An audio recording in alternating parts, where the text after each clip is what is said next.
Tonight, Jon Stewart is forced to have the awkward morning after talk with his new gal. World's Finest gives new meaning to the word bad dog, and Superman is finally unchained. What does that mean? I don't know, he hits up Atlantic City or something. All that tonight on the Not So New 52.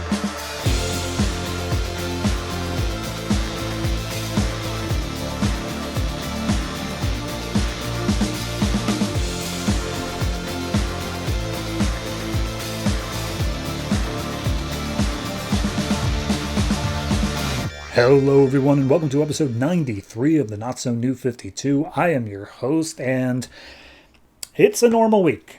There's not really much to say. I do have two little things I want to mention, but those are both about comics that are coming out this week, so it makes more sense if I tell you the comics that are coming out first and then elaborate as to why they are important. So, comics coming out this week. We got 12 of them, and there may be some weeks where I say the numbers for the comics again, but it is not this week because there are like 6 different numbers across these 12 comics and it's just not worth trying to get them in order. So anyway, we have issues of Batman, Batgirl, Nightwing, Superboy, Green Lantern Corps, Threshold, Katana, World's Finest, Suicide Squad, Constantine, and Demon Knights. But I lied because there's actually one more. The first thing I want to talk about is Superman Unchained #1, which is written by Scott Snyder, art by Jim Lee. It's a thing. It was a miniseries that came out to celebrate 75 years of Superman, and I know nothing about it. But it is a thing that is going to be covered, so that's a brand new #1 happening. And then additionally, possibly the more interesting, is Batman this week. Number 21 is the first issue of Zero Year. And for anybody who doesn't know Zero Year, I envy you. Because this arc, if you can even call it that, it's more of a saga, will be continuing on this show, which is currently, as I said, at episode 93, until episode 151. This is more than a full year that we are going to be talking just about this arc. So I hope you really enjoy Zero Year because it's not going anywhere for a long, long time. Anyway, that's enough of me pontificating at the beginning here. Let's just jump right in with Superman. Seems like the logical starting point.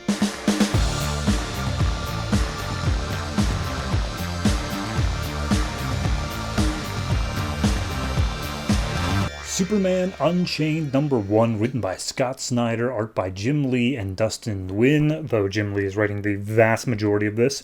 So, this is a mini-series to celebrate 75 years of Superman, and they specifically have written here on the back, comics biggest writer, comics biggest artist, comics greatest hero. So, they were very proud of this. I have no idea what it's about. So we open up in 1945 Japan, and not just any 1945 day, August 9th in Nagasaki, where not good things are going to happen. And we are introduced to this young boy who goes outside, and he uses his binoculars to look up at a plane, and the plane drops a bomb. But then the bomb breaks apart, and we see is this blue-skinned man dropping out of it, and then all of a sudden he combusts and causes the nuclear explosion over Nagasaki. So then we jump to now. We're in space, and Superman's talking about how whenever he comes back into orbit, he always feels like he's a kid jumping off the top of his neighbor's barn into a hay pile.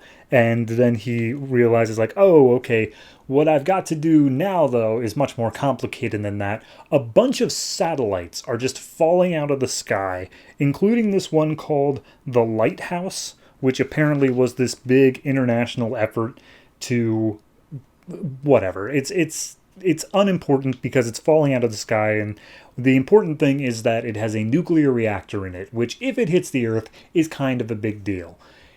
7 other satellites have fallen out of the sky. Superman caught 6 of them, and then one of them landed at like an abandoned army base, so he didn't care about that one. He's like, that one I can just let, whatever, who cares. This one, however, has people on board, so I got to deal with it. So immediately he takes the people and kind of just throws them out of the range of the wreckage. Mind you, they're crashing into Earth still, so they're freaking out about that. And they're like, Superman, we're kind of gonna burn up on re-entry. You think you could help with that? And Superman uses heat vision to activate the re-entry shield on the satellite. And then he starts getting beat up by the ship itself, which I guess has some level of AI or something in order to try to keep the ship all in one piece. And Superman is literally tearing it apart, so that's an issue. Then he realizes, okay, I can't destroy the nuclear reactor itself because it's kept in like a lead-lined case. But what I can do is go after the engine behind it. And he uses his X-ray vision to see it. And then he's like, okay, but I can't get to it from where I am. So I'll change my X-ray vision into a gamma ray vision. And it immediately causes the engine to blow up. So nuclear reactor, no longer an issue. But now they're still crashing down to Earth, and Superman just grabs up the astronauts and be like, hey, everything's going to be fine. Don't worry about it. So an entire space station just crashes down into Earth, and Superman catches it. And he saves the astronauts, and all these people are running up trying to help, and he's like, nope, everything's fine. Get these astronauts some medical care, but they're, just a few cracked ribs, no big deal. And yeah, I'm out. Peace. And he gets a call from Jimmy Olsen basically saying, Clark, you're never going to believe what Superman just did. And he's like, oh, I think I have an idea. So then we get this brief little thing of how some cyber terrorists called Ascension may have been behind it, but Superman doesn't think so for whatever reason. And then we get a sequence of some, I think they're inmates that are now like taking a helicopter out of control of the officers that are moving them. And inside reading the Iliad is Lex Luthor. And he's just nonplussed by all this. But as the helicopter's going haywire, Superman catches it, pries open the door, and he's like, hey Lex, what are you up to? And he's like, oh, just reading my book, saving the city. And he's like, yeah? So here's the deal. The satellites that fell out of the sky, you hear about that? And he's like, yeah. And he's like, they all had some code hacked into them that was from your research project back when you were in college, your doctorate research. How do you think that happened? And he's like, well, I reported that research is stolen many years ago, so probably whoever stole it, Superman. And he's like, do you think it was Ascension? Superman's like, no, actually, I'm pretty sure it was you, Lex. I think you're evil. And even though you're in jail and you're being transferred to a Supermax prison, I think you still somehow did this. And Lex is like, well, that's stupid. I'm here to help the city. And we see that he has taken the pages of the Iliad and made an origami metropolis skyline and said, I plan on building this super awesome solar tower. That's my gift to the city, Superman. I'm a good guy.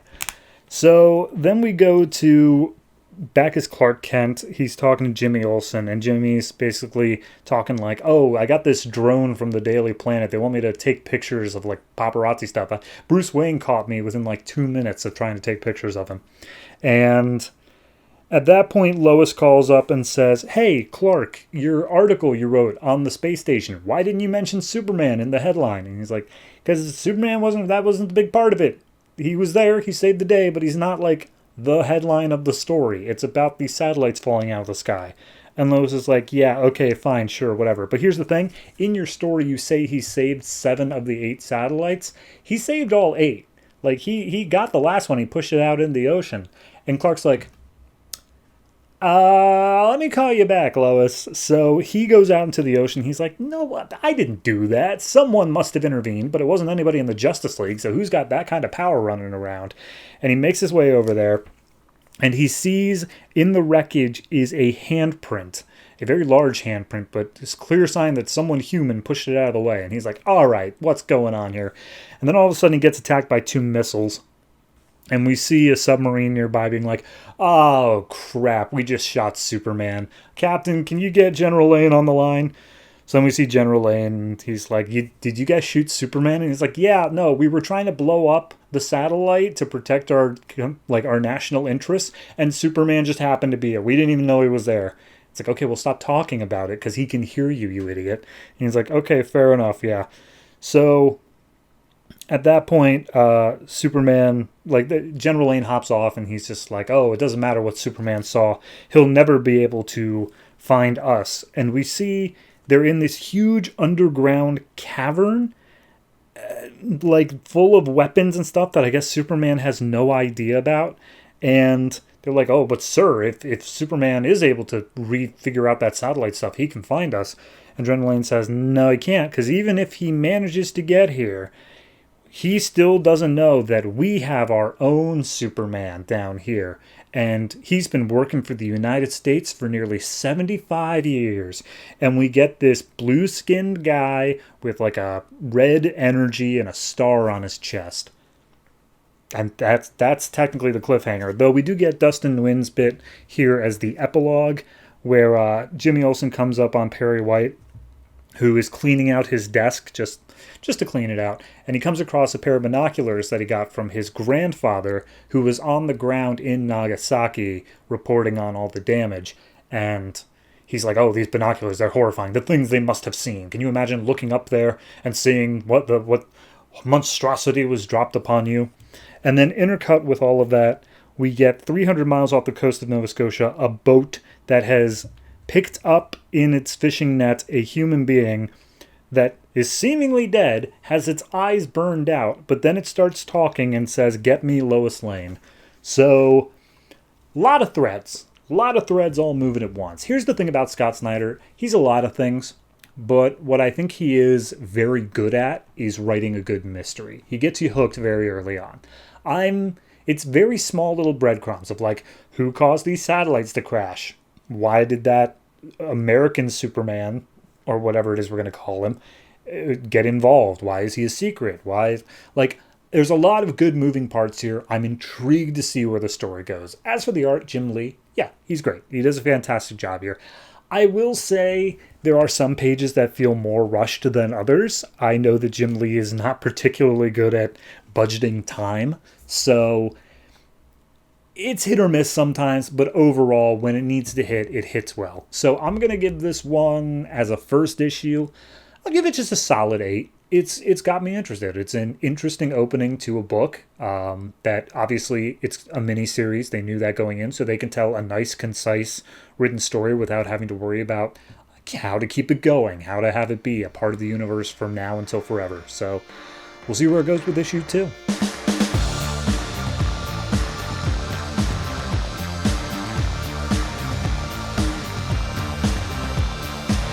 Batman number 21, written by Scott Snyder, art by Greg Capullo. This is the beginning of Zero Year, and I hope that you like it because we will be here for a while. So, we open up Gotham City 6 years ago, where everything is dilapidated and horrible and falling apart, and there is a kid who is spear fishing for fish in the subway.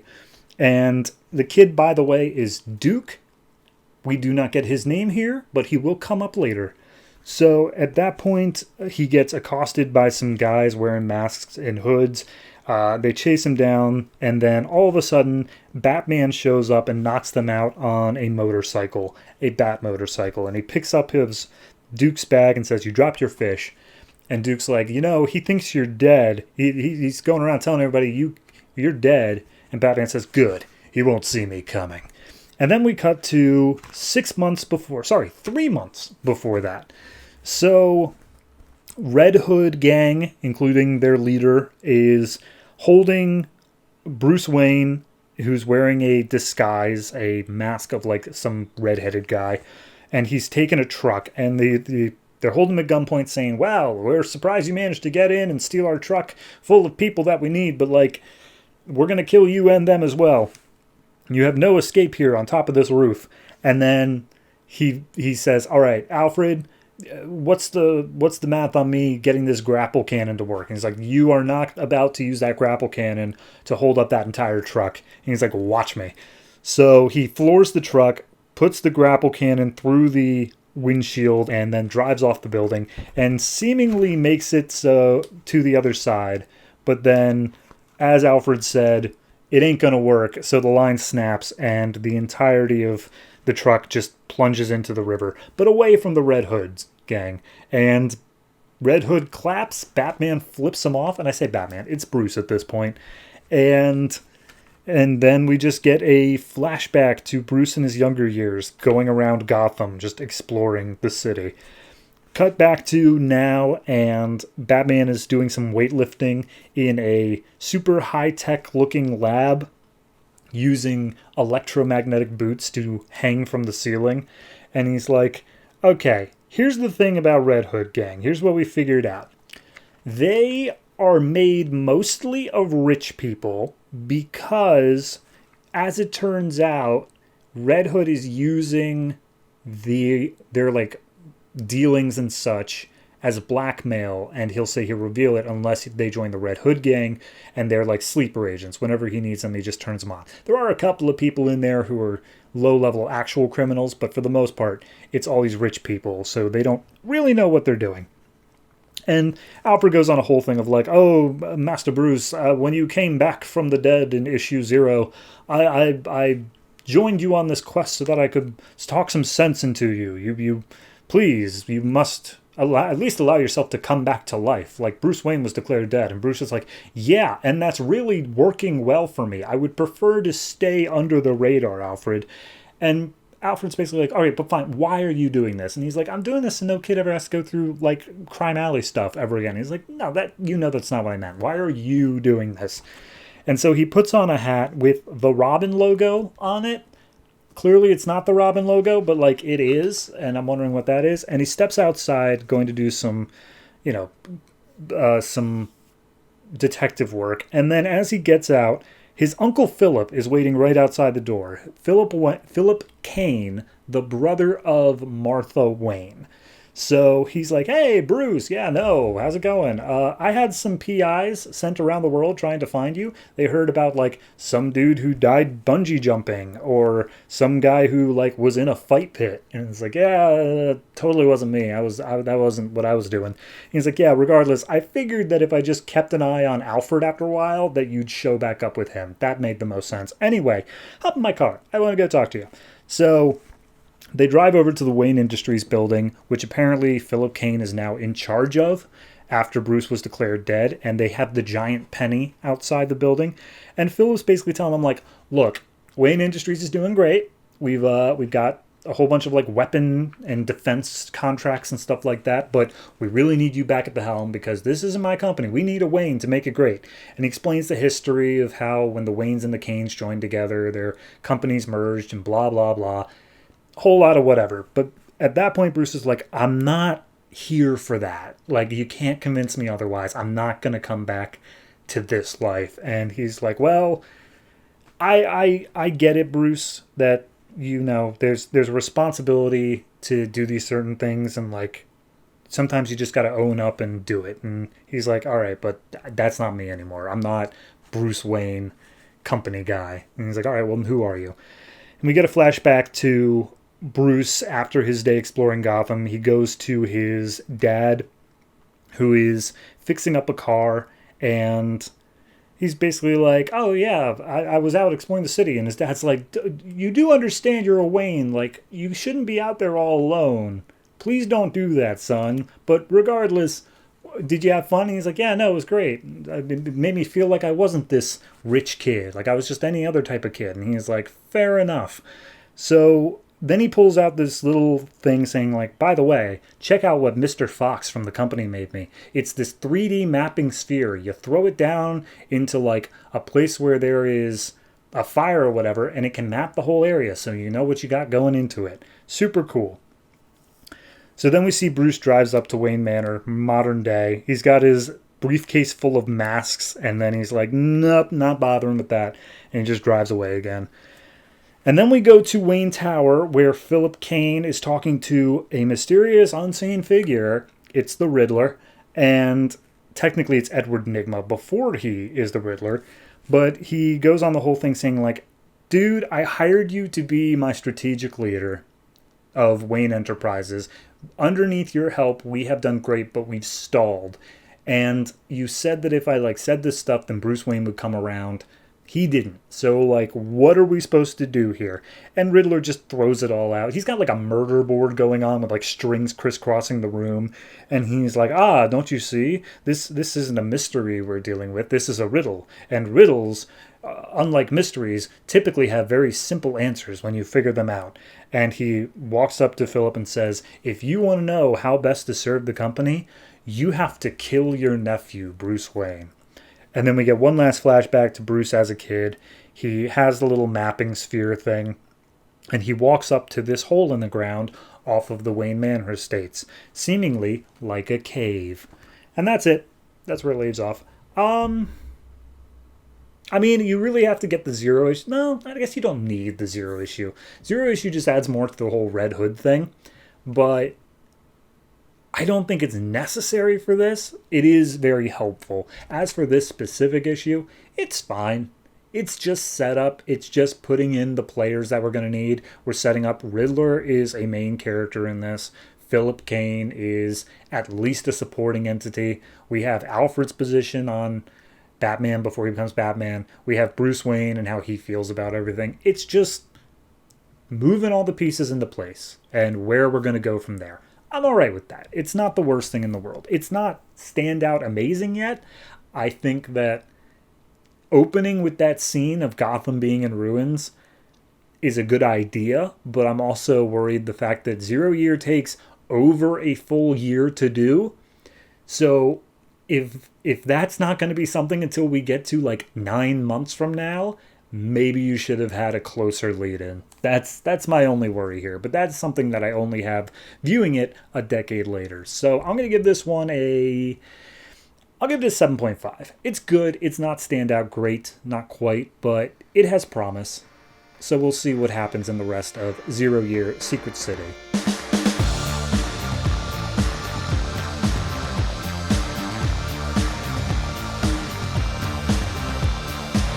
Batgirl number 21, written by Gail Simone, art by Fernando Pasarin. So last issue, we had the introduction of the ventriloquist who has taken hostage of this singer/reality TV show star, whatever. Also, Barbara's really upset that she had to kill her brother. So we open up with Nightwing jumping around, doing his own crime thing in Chicago. He calls up Barbara, and they basically just have a back and forth of like, hey, Barbara, you know I'm here for you if you need it. And she's like, I'm not okay, Dick. I am so not okay. And he's like, okay, well, I'm actually in Chicago, so I guess I'm not here for you. But like, have you considered talking to Batman? After all the death of the family stuff, and also Damian, might be useful to talk to him. And she's like, I don't think anybody can really help me right now. Thank you for like wanting to, but like I got to deal with this. Goodbye. And then she literally says the words, well, that was depressing. And then we just forget about that for like the rest of the plot. So we go back to the ventriloquist plot, and she's showing that she's hacking into her dad's database because he keeps on changing the password over and over, and she's able to get in like under an hour. And she's like, okay, ventriloquist, I saw every license plate in the garage. She had to be driving one of them. I'll just run that through the system and see what I get. And she like immediately comes up with the name Shauna Belzer, which is the name of the ventriloquist, and goes through like her entire family history and blah, blah, blah. And so she's like, all right, well, gonna deal with that. She walks out. Her roommate is like, hey, you want to stay in, watch a scary movie? And she's like, oh my God, I didn't even think your brother, he watched scary movies with you. I'm such an idiot. And she's like, no, it's cool. We didn't really do that recently. So I'm going to go though. So she's driving through the city trying to go to Shauna's last known address. And we see that her mom, other Barbara, is packing up all of her stuff and going back home. And Jim's standing there like, you don't have to leave. You could stay. Like, especially right now with how Barbara's going through stuff, like, be here for your daughter. And she's like, no, look, she understands. I got to get out of here. There's a lot going on in Gotham, and I'm not entirely sure why I came back. And so she gives Jim a kiss and says, I'm sorry, but like, you love this city more than anything, and that includes me, so I got to go. And Jim just tells her, look, I'm going to find Batgirl, and I'm going to get her for what she did to our boy, our child. So then we go to later, and ventriloquist is on a police scanner radio canceling a alarm that's about to be sent to her house because she is able to perfectly mimic Dispatch's voice, which you would think Dispatch would be able to come on and say, "What? I didn't say that. Who's copying me?" But I guess they just weren't listening. So at this point, we see that the dummy, I'm blanking on his name. It's like Duty or something like that. The dummy is actually like 100% able to move and speak and think on its own, seemingly without Shauna's intervention at all. So it's hitting on the judge who's just breaking down crying, and she's like, "Hey, you don't love me. I'm not the only girl for you if you're hitting on this celebrity." And he's like, "Baby cakes, you got it all wrong." And she's like, "Prove it. Cut her eyes out." And he's like, "All right, fine." So he goes up and he's about to cut out her eyes. And then all of a sudden we hear Barbara breaking into the house. And she's like, "All right, hold on, put a hold on that. We got to take care of this." So Batgirl then uses some like flashlight glove that she's got going on, and she sees that this house is absolutely disgusting. Like, not just dirt. It is disease level of disgusting. And then she hears a scream from upstairs coming from the celebrity judge, and she's like, "Oh God, I'm coming. Don't worry." And as she's going up, she sees the kitchen table with Shauna's dead parents on either side of the table, their eyes cut out, and just like, oof, yeah, no, that's a bit much. This is a bit gross for me. And she sees a board with all these murders posted to it, and it's like, oh no, she's a fan of murder. And then the parents get up and start attacking Barbara, like just of their own volition. The ventriloquist is not near, and they keep on saying things of like, "Oh, have you met our daughter? She's so talented. She's got professional headshots, you know." And Batgirl's like, "This is messed up. I am fighting actual corpses here." And one of them comes at her with a knife. Batgirl says, "Well, as long as you guys are already dead." She turns the knife onto the father, cuts his head off, and then stabs the knife upwards into the mother's head. And she's like, "Yep, I'm going to have nightmares for the rest of my life now. That's great." So she handcuffs the corpses to a table as they're still talking. And one of them's like, "Oh, she won't do nudity unless it's absolutely essential to the story." So at that point, we see Ventriloquist is still imitating the celebrity's voice, saying, "Oh, help me, please. They cut out my eyes." And Ferdy, that's the name of the dummy. So she says, "Ferdy, go out there and work your magic." And he's like, "Yeah, I can't wait to get my hands all over that redheaded chick." And he's like, "Ferdy, come on. I'm here. You are not to lay a hand on her unless it is to draw blood." And he's like, "Fine, whatever." So she walks into a darkened room, sees Ferdy is on a stage with like cameras and lights and curtains and everything, and then Ferdy just leaps off and just like, "You want to get with me, baby? Once you go wood, you'll never have it so good." That is an actual line. And he like stabs her in the shoulder. She comments on how insanely strong this ventriloquist dummy is, but then he's like, "Okay, I gotta deal with this, and if the dummy is just the dummy, I shouldn't feel bad about doing this." And so she throws a batarang into Ferdy's head. Ferdy's like, I'm not sure what you really were hoping for. I don't have a brain up there." And it's like, "Oh, it's not a razor batarang. It's a concussive one." So it explodes. Ferdy's is in like a bunch of pieces. And then Shauna comes out screaming like, "How dare you destroy my lover?" And Batgirl just punches her in the face. End of arc. So we do have a bit of wrap up here. The judge is like, "Thank you so much, but I noticed that your costume no longer has a bat on it. Who should I say saved me?" And Batgirl's like, it's no one, I guess. Just whatever, who cares? So later on, she's cooking some cookies for her roommate, and it's just like, "Look, it was weird to see such a messed up family dynamic there. I guess that my family isn't so bad after all, but I'm still learning to come to terms with it." And Alicia's like, "I'm not sure what you're talking about, but all right, fair enough." And then there's a ring at the doorbell, and Barbara realizes that she had a date with Ricky tonight, and she is covered in flour and chocolate and such, wearing her cookie-eating PJs, as Ricky's standing there at the door with flowers. Uh-oh. We'll get to that next issue. As for this one, I kind of wish this would have been more, you know? Like, I wanted them to explore the ventriloquist a bit more. I mean, we got the surface level stuff of, oh yeah, she's freaky and she has some sort of power, but it's still not clear what the power is, and I didn't need a full explanation, but I kind of just wanted it to be, at minimum, like a 4-issue story, like a mystery of her going through and figuring this out. Ventriloquist is an interesting villain when used properly.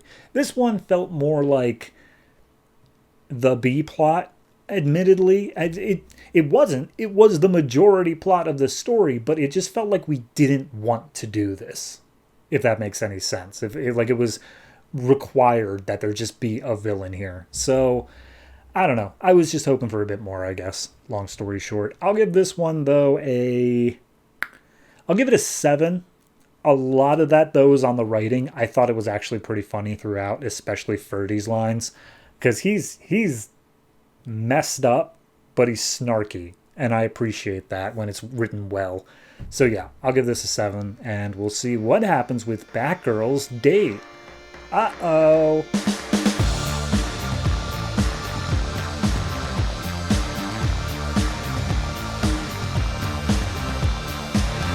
Nightwing number 21, written by Kyle Higgins, art by Brett Booth. So last issue, Nightwing was going to talk to the prankster to find out stuff about Tony Zuko, and then got caught in a trap by the prankster where he would have to reveal his identity. This issue picks up several years ago, where there is a bus hijacking. All these people are held at gunpoint, and then all of a sudden, this hero shows up and is able to phase through walls and takes out the hijackers. And when he gets home, he turns on the TV. Here's his name, Slip Shift, on TV, and he's like, yep, and I'm going to be here to clean up Chicago for as long as it takes. And the news says, but is he immune? Is he still here, despite the fact that Aether and Ghostwalker, 2 of Chicago's most prominent heroes, were killed by the Mask Killer? And then when you know it, the Mask Killer shows up in his apartment and says, yeah, you should have stayed hidden, man. And Slipshift starts to bleed out. He halfway phases through a wall and then just dies. So that happened. But then we go back to now and the whole thing of him having to take off his mask. And he's like, okay, so the whole thing that's going to happen is if I open up the wrong shaft, despite being blind, I will ignite this fire that will burn me alive. So first things first, he reaches in his belt, puts out the fire with some fire extinguisher capsule, and then he busts through the glass so that way he's able to just go through. And he tackles Prankster. Prankster starts running away. He hears the footsteps, and so he throws his, I don't know what they're called, little clacky ball things that wrap around a person's feet, and wraps up the Prankster. And he says, okay, now either you're going to help me or I'm going to beat you up again. And I can do it literally with my eyes closed, as you can see. But then at that point, all the cops show up. And he's like, crap, if I let Prankster go, I'm never going to be able to find him again. This is my only shot. And so he holds Prankster at, sharp metal piece point and says, okay, Prankster, you're going to have a better chance with me than with the cops. Can you undo my blindness? And he's like, yeah, but I need my hands. He's like, all right, I will cut you loose, and then I'm going to give you my grapple gun, and you are going to go up to the roof, and you are going to wait for me. Got it? And he's like, absolutely, can do. So he throws down a one of those pills, gas canisters, does all the things he said, and then Prankster is like, Jesus Christ, this guy thought I would actually wait for him, and so he starts running. Nightwing takes out all the police very gently, as best he can, and then immediately catches up to Prankster and says, I was going to leave you conscious if you listen, and then knocks him out. Then we get one page of Tony Zuko apparently living the suburban life, and he sees Nightwing in the paper of the Chicago Times or whatever, and he tells his wife and son, hey, how about we go on a vacation? Let's get out of Chicago. And the wife is like, your boss, the mayor, is letting you do that? And he's like, yep, we got to go tonight, though, before he changes his mind. Let's go. So then we go back to the loop, which is where Nightwing has Prankster tied up, and he's got donuts, and he's like, here's the thing. I just need you to trace an email address. I think you can do a pretty good job at tracking that stuff down, and then I will let you go. And he's like, okay, but you have to promise me that you will never hunt for me again. And he's like, I can promise that. I will never hunt for you again. And so they make a partnership. Then we get a thing of how the guy who was held hostage in the opening scene, because there was a totally different guy who was held hostage before Nightwing. He's complaining that Nightwing and Prankster are working together on the local news. And then, what's his name? Michael and Joey. Sorry, just Michael, but he gets a phone call from Joey.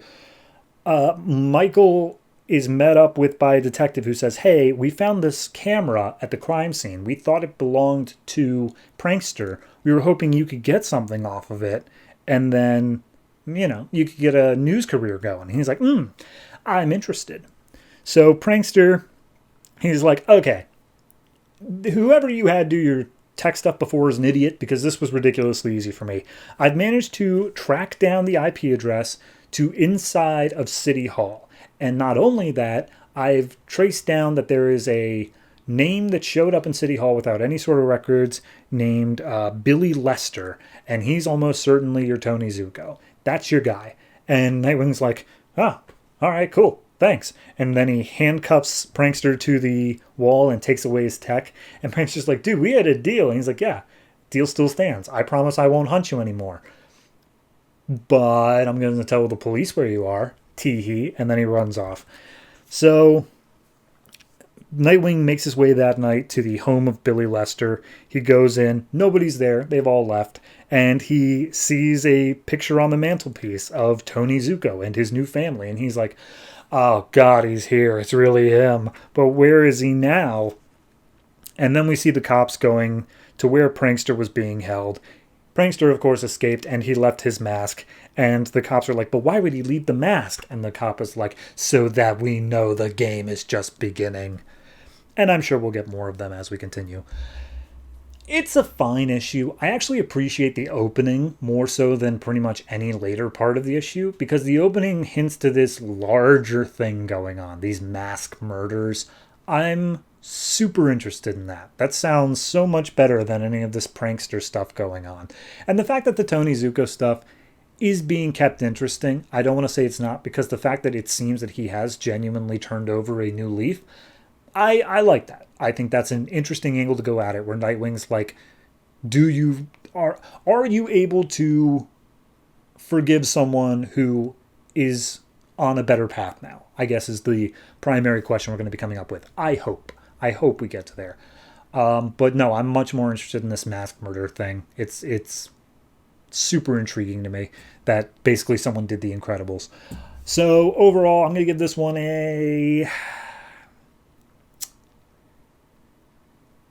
I want to say 7. I want to, and I will, but between the Michael and Joey stuff, which I don't find interesting, and the Brett Booth art, which is better than usual, but still not great, all that combined, it's so close to being a 6.5, but I will give this 7 just because I'm not petty about it. So we will see what happens with, I only think there's like 2 issues left in this trade, so maybe we'll wrap it up by then. Who knows?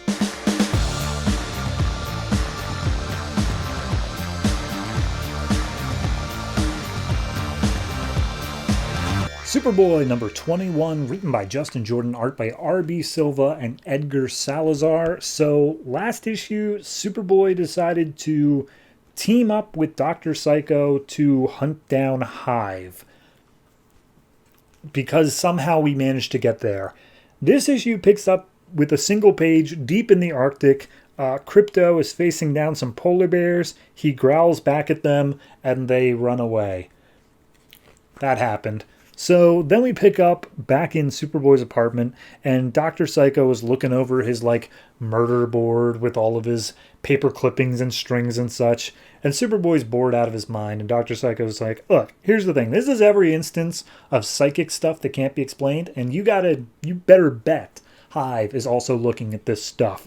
And so he's basically saying, all right, now that I have an idea as to what I'm looking for, I will use my astral projection and I will go out and search for it. Please protect my body. And Superboy's like, whatever, man, I'm not even a part of this anymore. So Dr. Psycho goes out into town and he comes across a girl and he says, Sarah? But mind you, he's astral projecting so nobody can see him, except Sarah can see him. And she's like, oh, who are you? And he's like, oh, how are you able to see me? And then she says, please don't hurt me. And he's like, no, don't worry about it. I'm not going to hurt you. And then it turns out that she's not looking at him. She's looking at this giant skull-faced dark entity behind him. And he's like, okay, fair enough. That's something to be scared of. And the thing introduces itself as Decay, and it's here to attack Dr. Psycho. And Dr. Psycho's like, is there literally anybody who's not able to see me? Like, this is supposed to be a secretive thing. But regardless, Sarah runs off, and Dr. Psycho gets grabbed, and Decay rips off part of his astral being. And then Superboy smacks him upside the head on his real body and says, hey, you were screaming, stop it. And he's like, okay, let me tell you what just happened. I met a giant skull creature and it ripped off my astral arm, which is not something that's supposed to happen and feels like part of your soul being ripped away. And Superboy's like, okay. And then all of a sudden he feels this presence trying to get into the apartment, and Superboy is like, did you just lead that thing back here? God, I hate you, Psycho. And then busting through the door is Krypto, who's just here now. And Superboy's like, oh yeah, it's Krypto. He'll be joining us now, I guess. So they go out and find Sarah again, this time in their actual bodies. And Sarah bumps into Superboy, and she's like, Superboy, oh God, you gotta help me. This thing is showing up and it's trying to kill me, and I need somebody to protect me. And Superboy's like, whoa, okay, hold down there. I'm not entirely sure what's going on right now. And then we see, for whatever reason, they're really interested in Krypto, like that he's here. And they're like, is that a dog? Why is the dog here? And it's like, that doesn't matter. Point being, you need help. We just need you to talk to us. That's all we need. So they go to a diner, and I really can't overstate how many little just like throwaway gags they have here. Like, Superboy doesn't know what a quiche is, and Dr. Psycho's like, nobody knows what a quiche is. And like, all of the patrons in the diner are really scared of Krypto being there for no reason. It just keeps happening. But regardless, Dr. Psycho says, okay, well, tell us what your name is. And she's like, Sarah. And I go back 3 pages to when Dr. Psycho called her Sarah. But hey, screw me, I guess. And then they say, all right, here's the deal. She remembers a hospital, and in the hospital, some doctors are doing some tests on her. That giant skull creature showed up and killed the doctors, and then everyone in the hospital ran away, and it's been chasing her ever since. And he's like, yeah, that was a hive facility. I was in there. Like, we're hunting them down. We're trying to find them. Decay, I don't know why it killed the doctors, but it sounds like it belongs to Hive. So do you have any more information on it? Superboy takes a bite of his quiche, says it tastes rotten. And then Sarah's like, oh no, rotten things. That means Decay is near. And then Decay just shows up and grabs Sarah. And Krypto grabs Sarah out of Decay's hands. Superboy tries to use his powers on it, doesn't do anything. And when he goes to throw a punch, it also phases right through. And he's like, okay, so I am unable to touch you. That's an issue. And Decay's like, but I can touch you. And he wraps his claws around Superboy, and it's like, oh no, my skin, it's literally rotting off my muscles. And so Dr. Psycho goes astral, and Krypto jumps in to save Superboy.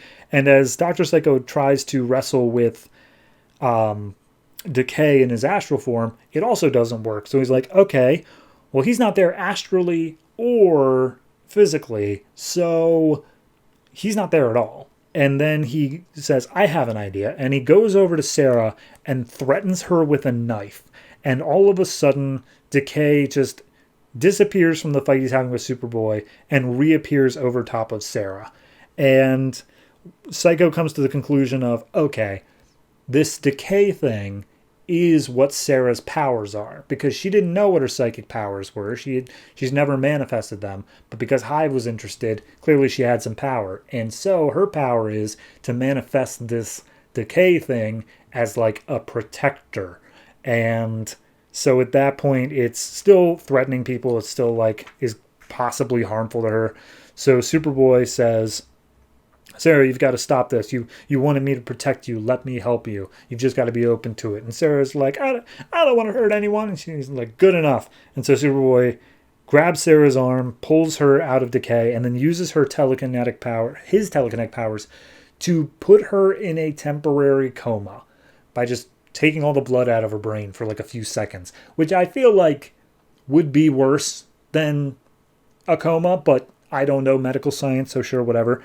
And Dr. Psycho puts her into a dream where she's just totally happy and totally fine, so that way decay has no reason to manifest again. And they say, okay, so now you get what Hive was doing to people. Are you in Superboy? And Superboy's like, this sure seems a whole lot like Harvest. So yes, I'm in, because this is the only plot I know. And that's it. They're just saying that they're ready to strike back at Hive and jump in wherever Hive comes to. I gotta say, I'm not sold on the Superboy Dr. Psycho thing. I'm not entirely sure I should be at this point, but like, they're doing nothing to sell me the Dr. Psycho. Because like, even if you've never read comics before, you see Dr. Psycho comes up, the first thing you're gonna do is just like Google him. Be like, who's this guy? What's he doing here? Because they expect you to know Crypto. But then like, you would see he's a villain. Because he is a villain. And so I guess I'm just waiting for the other shoe to drop. But the story's playing it totally straight. Where it's like, no. Dr. Psycho's a good guy now. And he's totally against, like, Hive and all this extra stuff. So I don't know what I'm supposed to think yet. And generally, it's messy writing. I'm not having a good time. Like, I've never had a good time with Superboy. But, like, especially now. Because it doesn't even feel like it's Superboy anymore. It feels like it's Dr. Psycho featuring Superboy. So I'll give this one like a 6. Nah, I changed my mind already. I'm giving this one a 5.5.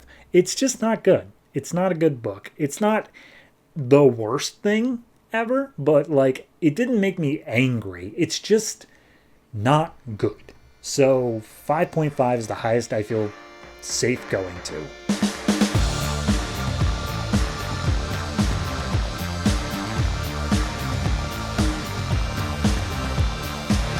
Green Lantern Corps number 21, written by Van Jensen and Robert Venditti, art by Bernard Chang. So just one little thing I want to throw out. Obviously, we wrapped up all of the huge, sprawling Jeff Johns saga stuff last issue, and this issue was actually supposed to be written by Joshua Hale Fialkov, who was the writer of the book I loved, I, Vampire. And then something happened behind the scenes, and he wasn't writing it anymore. And so we got this instead.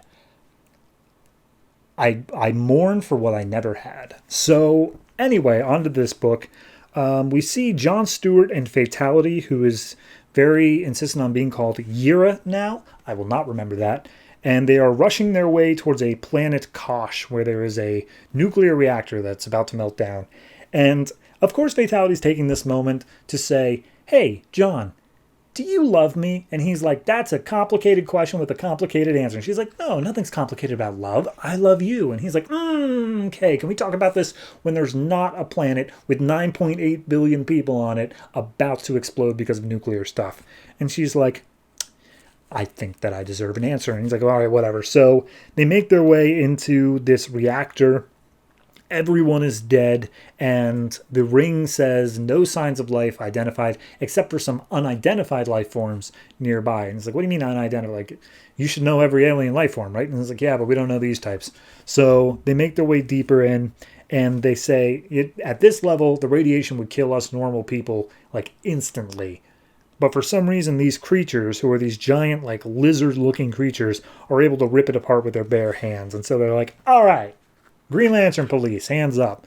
And they just like, all right, kill them. Screw it. We're here to get our stuff and go. So they start fighting against the Green Lanterns. And they are seemingly putting up a good fight. They're doing pretty well. But then as the Lanterns are about to fight back, their rings just like malfunction for a second. Just they blink and it's like, oh God, that's not good. So then we go back to Oa, where Salak is talking to the Guardians, and he's like, hey, guys, I feel super guilty about letting your predecessors do all those evil things, so I need to not be a member of the Corps anymore. And it's like, okay, well, you're staying a member of the Corps because we really need you, Salak, and you're super cool like that. But if you're feeling guilty, like, we get it. You can just be a normal Lantern. You don't have to be, like, the mouthpiece, like the protocol officer. And they're like, okay, but, like, who's going to replace you? And he's like, well, I would suggest Kilowog if you can convince him to do it. But yeah, otherwise I'm out. And then we get a bunch of glimpses around the universe to different space sectors. We get a guy who named Druk, who is a gladiator and kills a bunch of people. We got an older man named Ergan, who's on like a traveling quest with his peers and isn't able to keep up, so he's left for dead. We have a single mother that we don't get the name of, who's living in like some slums.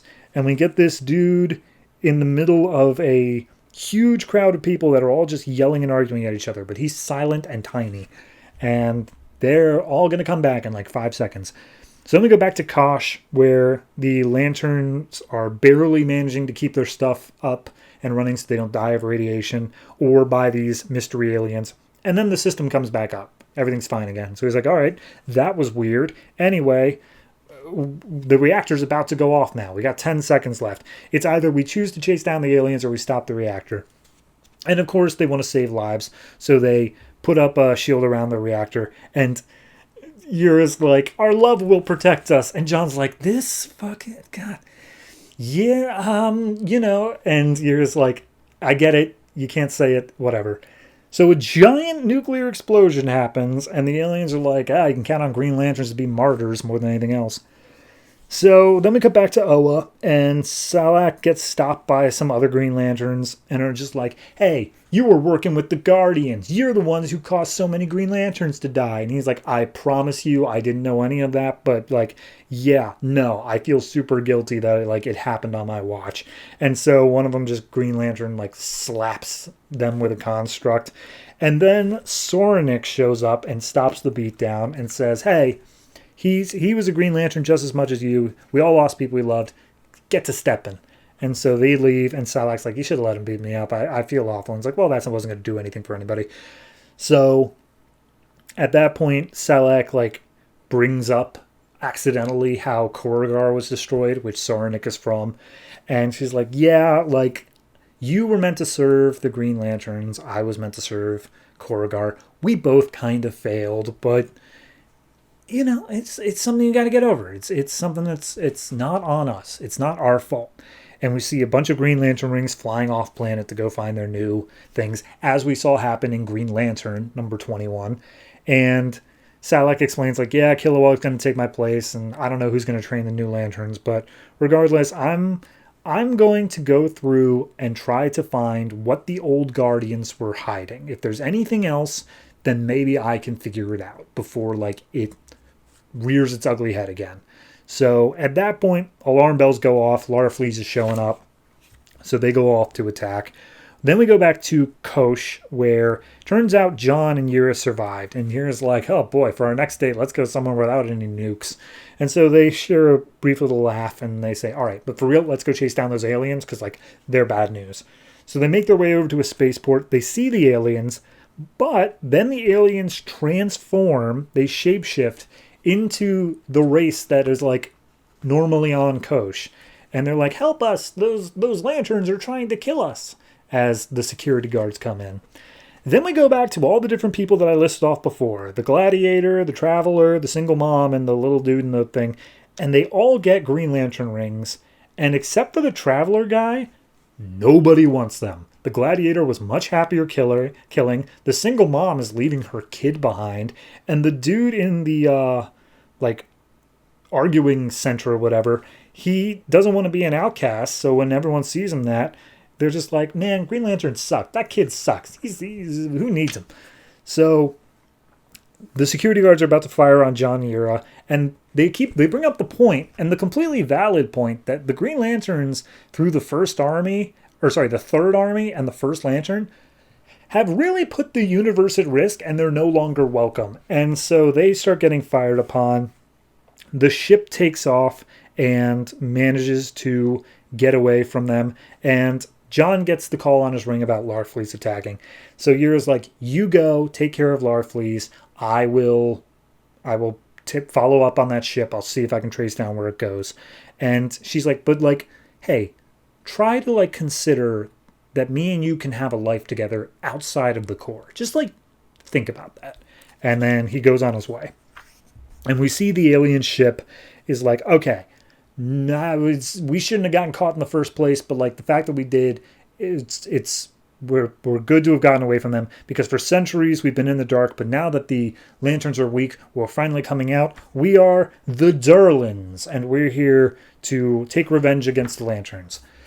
So the Durlans, for anyone who don't know, in Legion of Superheroes, that's Chameleon Boy, Chameleon Lad, Chameleon Kid, I can never remember. Point being, it's an alien that can shapeshift. That's the whole thing. So apparently they were never known about, and now they are finally being presented to the galaxy at large. That's interesting. I'm interested in that. As for the recruits being brought in, I said in my Green Lantern review, this is what I wanted. I wanted this book to focus on the fact that the Corps was being rebuilt, rather than it being in the Green Lantern book, because if you have a book called Green Lantern Corps, that should be what focuses on the Corps, I feel like. So, I don't know. There's a lot of promise here, but there's just as many ways to mess it up. And Van Jensen, I'm not familiar with his work at all. I don't know how it's going to turn out.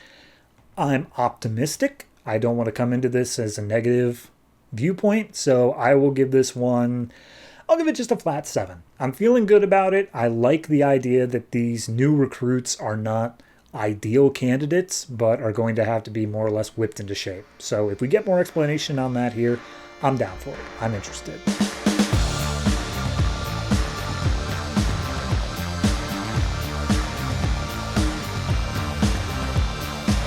Threshold number 6, written by Keith Giffen, art by Phil Winslade and Tom Raney. So last issue, Jediah Call got out of Brainiac's tube thing and made a deal with Brainiac to just basically bail. And that's more or less where it ended. So as he's sitting on an astronaut outside, he's like, okay, I should just wait here. I need to chill and make sure, like, how long should I give her? Just referencing this her. And then he thinks back to, boy, why was I even made a Green Lantern? Why did the ring choose me? And we get a glimpse of him as a soldier of some sort, shooting a Green Lantern in the head with a laser, and then the ring just immediately goes over to him. And so that was that. Then we go back into the bottle where K-Rot and Slug Guy, I keep forgetting what his name was. Adonis? That sounds right. They're talking to each other about, like, yeah, makes sense Jediah just bailed on us. After all, everyone who wants to kill him is inside of this bottle, so yeah, it makes sense that he would just want to leave, so I guess we really don't have anything to do about that. And then they talk about how the fact that once you're put into these bottles, apparently like 27% of the cities that are collected eventually just descend into anarchy, and Brainiac has to intervene and say, like, hey, cut it out or I'm going to break you. So at this point, we see Brainiac looking over his bottle, and he's like, all right, I don't like the fact that a Green Lantern came out of there. Go ahead and like put a sweep around our entire ship. I want to make sure he didn't put anything in. And then all of a sudden, he like pauses. He has to repeat the order to the computer, and the computer's just like, yeah, I heard you the first time. Sorry, I'm still just adjusting to my new surroundings. And we see that the AI of the robot woman that he picked up the AI chip from was inserted into Brainiac's ship. And I'm blanking on it. It's like Ilda, I believe. So Ilda is inside Brainiac's ship and just like, yeah, I'm taking over your ship, dude, because I'm not a virus. I'm just a totally separate AI. And Brainiac thinks back to when Call could have done this, and it was during last issue. And he's just like, all right, this guy sucks. And he takes out the AI chip, but Ilda's already inside. So Ilda sicks all of Brainiac's little worker drones on him, and he's just like, oh, and thanks for pointing me to your security protocols when you were trying to stop me. That's really useful to me. And all he cares about, he's like, don't kill me in here, my collection's in here. And he's just like, well, then stop fighting, and I won't have to, like, maneuver around you. So Brainiac more or less lets Ilda take over his body. And at that point, Jediah comes back in and is like, oh, hey, I timed that just right. So, what's going on? How's it going? And she's just like, what were you thinking? Do you understand how much brain power it's taking me to hold back Brainiac? He keeps on trying to take control. And just like, yeah, no, great. Anyway, tell him I need to renegotiate our agreement. And just like, oh, tell him yourself. He's still able to hear. He's still in here. I'm just more or less the top layer. And so Jedediah holds his ring to Brainiac's head and said, you're going to restore the city or I'm going to blow your brains out. And there's no response. He counts down 3, 2, and then all the city itself is just escape potted out. It just shoots out of the ship, and turns out Brainiac managed to retake control and delete Ilda and just be like, yeah, that was annoying, and you're more annoying. How dare you? And so he picks up Jedediah, snaps his neck, and throws him out of the ship. And says, like, all right, so call up Lady Styx of the Tenebrian Dominion. I lost my city, so we're renegotiating our terms now, because this is just unacceptable. So Jedediah gets thrown out. As Brainiac says, perhaps I'll just go back to the Kryptonian. He was much more interesting. And Jedediah's like, okay, bad news. I'm paralyzed from the neck down. Good news. I'm still wearing my ring, so I can use my willpower to make myself a suit that will allow me to still move. And so he does that. He grabs hold of the Bottle City with his Green Lantern powers and says, all right, time to go play hero. Meanwhile, I have no idea what's happening here. I read this part of the book 3 times and I'm still not sure. So we have Rick, who I think it was Space Ranger is his name, or maybe that's the other guy. I don't know. Regardless, he goes into the bar where their secret resistance thing is. He goes down. And basically, this entire sequence is to show that Ember, the girl who got shot in the head, I believe last issue, has come back. She came out of this tree. She is reborn. And she's like, I'm just going to go freshen up. Hey, how's it going? And they're just like, yeah, people have collected her bounty like 4 times. I'm sure she's given them quite the headache. That's what her usefulness is that she cannot die by whatever weird rebirth reason this is.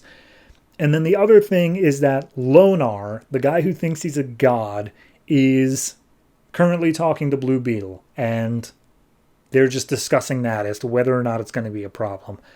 So then all the alarms go off. Oh, there's a Lantern Warrior entering into Tenebrian space. It's Call. He's coming back in, bringing the Bottle City.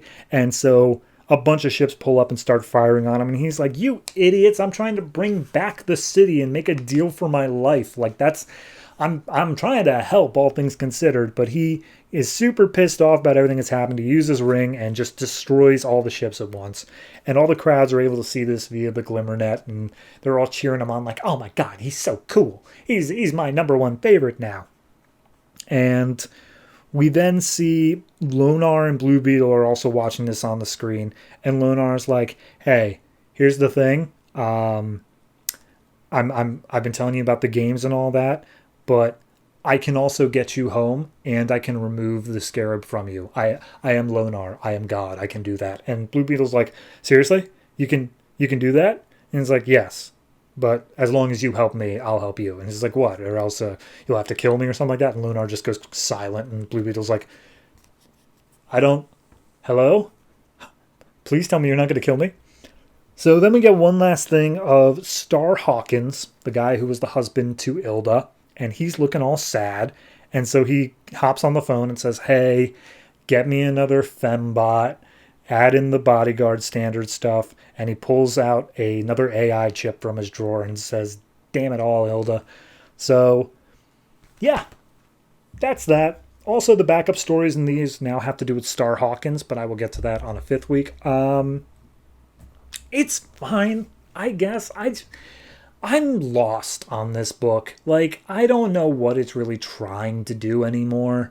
I was really into it when it was just Hunger Games in space, more or less. But, like, now it's added in all this stuff of, oh, Brainiac stole a city, and, oh, there's this woman who can die, but, like, she comes back, and we got Star Hawkins doing whatever. We got this resistance that, like, you feel like would be the focal point, and yet somehow is the least focused on thing, short of Blue Beetle and Lonar, who, as an established character and a theoretical god, you'd think would be bigger deals, but they've had a total of like 3 pages over the past 4 issues. So I don't know. I'm just kind of lost on this book, and it's not doing anything to gain any favors with me. If we can manage to pull it back, I'm down with it. I'm open to liking this book, but it doesn't seem like it's really going for anything right now. It just is kind of this weird, quirky cast, and the barest of threads of what is Jediah Call going to do today, threading it all together. So I'll give this one like a... I mean, I like the Brainiac stuff, but I can't give it more than a 6. It's not all there. It doesn't know what it wants to do. And the fact that it's ending in 2 issues time, I don't think it's going to get there. So 6 for this, and please figure out what you're doing.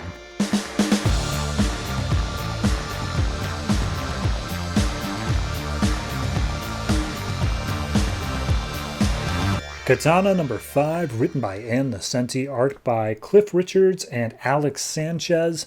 So last issue left off with like a lot of stuff. She was fighting the creeper, and then he disappeared, but like the overarching plot that you need to know is her sword broke and she's trying to fix it. So we open up with her at Weapon Con in Japan, and she goes in like playing the, oh, I'm just a dumb woman, I don't know anything about weapons. And so she's told like, oh, hey, try throwing this shuriken, or they call it specifically a dragon star. And so she like fakes that she's not good at it or whatever. And as she walks through, she's like, I need someone here that can reforge my sword. So she goes up and talks to somebody who seems like a master swordsman, and just like, hey, question, can you fix my sword that broke in half? And he's like, no. I mean, I can make it look good, but if you're using it as like a weapon, no, it's always, wherever that little crack was for when it broke in half, it's always going to be bad. However, I've heard legends tell of this woman up in the mountains. Her grandson is here. He's an idiot, has red hair. But she will be able to fix your sword. And then he gets killed. In the middle of Weapon Con, one of the Shuriken Dragon Star things hits his spine, and he dies like pointing in a certain direction towards like a blonde woman, but Katana doesn't investigate, and it's just like, this is the mark of like a perfect assassin. It's called Masayo's mark, or like her husband's name is Masayo, so I don't know, it's a lot. So anyway, we pick up with a Japan TV van where Jack Ryder is inside, completely wasted. He gets woken up, just be like, I don't even remember flying to Japan. What am I doing here? And it's like, nothing, Jack. Just go into Weapon Con and cover the whole thing.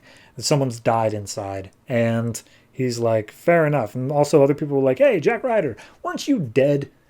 Wasn't there a whole thing on how you died in the pages of... I can't even remember what it was now.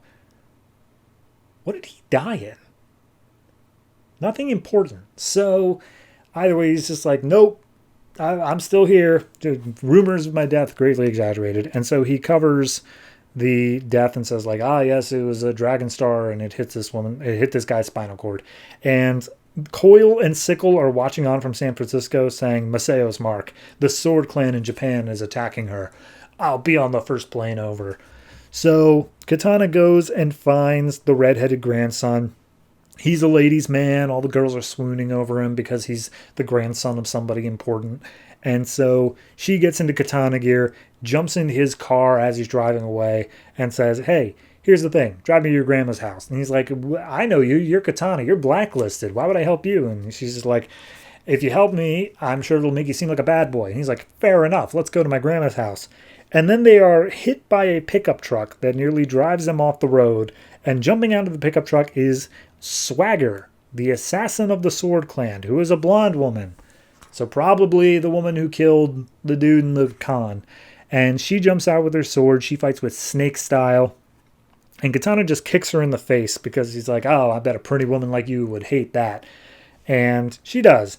So she cuts the femoral artery of the redheaded kid, which I swear to God doesn't even have a name in this whole book. But regardless, I don't care about him. So then they get into this conversation about like, oh, you're an outsider like me. Like, we're all outsiders. Which currently in Green Arrow, there's this whole thing about outsiders. And there's a Sword Clan. I believe, in The Outsiders. So I'm really confused as to if this is a tie-in or if this is like its own thing. Because the way they talk about it, it doesn't sound anything the same. But regardless, she manages to pin Swagger to a cherry blossom tree and makes her way with the redheaded kid, saying like, let her bleed out. So they drive their way up to Grandma's house. As they get in, they see the grandma is still making weapons, but more so as art pieces, like they aren't functional weapons. And there's a trash can full of like heavy metal fans that are used for weapons. And the grandma comes down saying like, hey, what do you want? Why are you at my house? And he's like, oh, can you fix my sword? And she's like, no, I can't do that. And so she gets held at sword by Katana saying, fix it or I'll kill you. And just saying like, okay, you know what? Maybe you're the one who needs fixing. Like if you're deciding whether or not like you want to kill me, maybe that's like a personal problem that needs doing. How about you explain to me why you want it so bad? And she explains the whole thing of it's Soul Taker, my husband's soul, blah, blah, blah. And saying how when she was younger, 2 brothers loved me. She had to choose between them. She chose her husband, and then the husband's brother killed the husband. It's like revenge. So at this point, she's already working on the sword. She works fast, I guess. And basically they're talking about like, I want to kill the Sword Clan outsiders. And the old woman's just like, if you want to deal with rottenness, start with yourself. Like you clearly got issues here. So if you want to kill all the rotten bits, you got to kill yourself. Which was heavy, but regardless, Swagger is now back. She's tracked them down. She's coming to attack them. Katana uses the war fans to attack Swagger. And it's not enough. She's got too many people with her. And then all of a sudden, Sickle shows up and says, hey, Sword Clan. I'm also Sword Clan, but we got to protect Katana. And so, I have to protect Katana. So it's all of Swagger's Japanese clan against Sickle and Katana. These names are too much, man. And as they're fighting back to back, Masayo's ghost shows up and says, what is she doing working with that betrayer? How dare she? And then Creeper shows up and says, how dare Jack Ryder get drunk? The night belongs to the Creeper. He then goes over to where the old woman is working on the sword, says, hey, is this the only woman in the world who could fix the sword? Yeet! And just kills her. And the redheaded grandkid is like, Grandmama. And he's like, yeah, no, she's dead now. No one alive can fix that stupid sword. The end. I wish. So, it's not good. It's not. Here's the thing. This is the first issue that I felt like from beginning to end, I understood the plot. When it came down to the outsider stuff, it lost me, but that was mostly just like dialogue. There wasn't anything that was really driving the plot there. But I actually feel like this is the first one where from beginning to end, every event felt like it led into the next event. Some of it was stupid, but I felt like it at least followed a cause and effect order. But that doesn't make it good. That doesn't make it a good book. That makes it an acceptable book. And I actually have listed right here on my little paper of ratings what acceptable means. And that's a 4. So I'm going to bump this one up to like a 5 just because it's been so much worse before this that the fact that I'm able to understand what's going on at all deserves that extra point. But it's only because it's subjective compared to how much crap came before it that this feels like a shining little glittering piece of gold amongst all that crap. So 5, and that's the good side of things.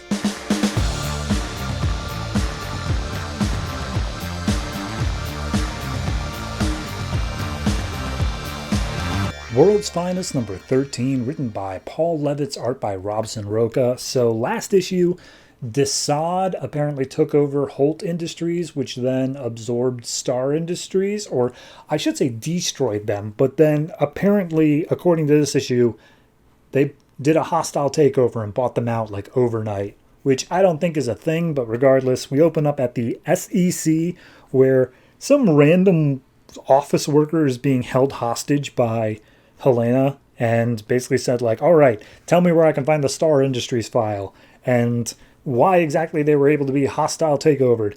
And then we see Power Girl is just downstairs in, like, the vaults, more or less, tearing stuff apart, figuring out, like, how could this have happened? How could my whole company have been taken from underneath me? Some guards bust in and start shooting at her, and she's like, this doesn't affect me. I'm just going to keep looking. And so she uses her X-ray vision and sees through one of the vault walls the file sitting on a desk. So she busts through the wall, grabs it, and then just yeets right up to where Helena is. And the woman that she's interrogating has now gone catatonic, just saying, like, Master says no, Master says I can't. And she's like, what happened to her? And Helena says, oh, well, as soon as I said Desad, she just turned into this, so she's useless. So at that point, they hear a grumbling noise outside, and in busts through the wall this giant hellhound. And it comes in and starts attacking them, and Power Girl punches it in the face, and it says stupid girl, and it's like, oh, okay, so it's sentient. Well, we still got to beat it up anyway. None of Helena's arrows are doing the trick, so she fires off an explosive arrow into its mouth long enough for Power Girl to pick her up and fly them away to safety. So then we go to Desad, where someone named Kubu, who I feel like I'm supposed to recognize, but I don't, is being tortured. And just like, it's the dog is destroying your laboratory, Kubu, because of how you failed Desad. And it's like, oh, Master, I didn't know that Power Girl or Karen Starr was powerful or all that stuff. And it's like, oh, no, if you had known, your torture would be much worse. And instead, I'll just have you die.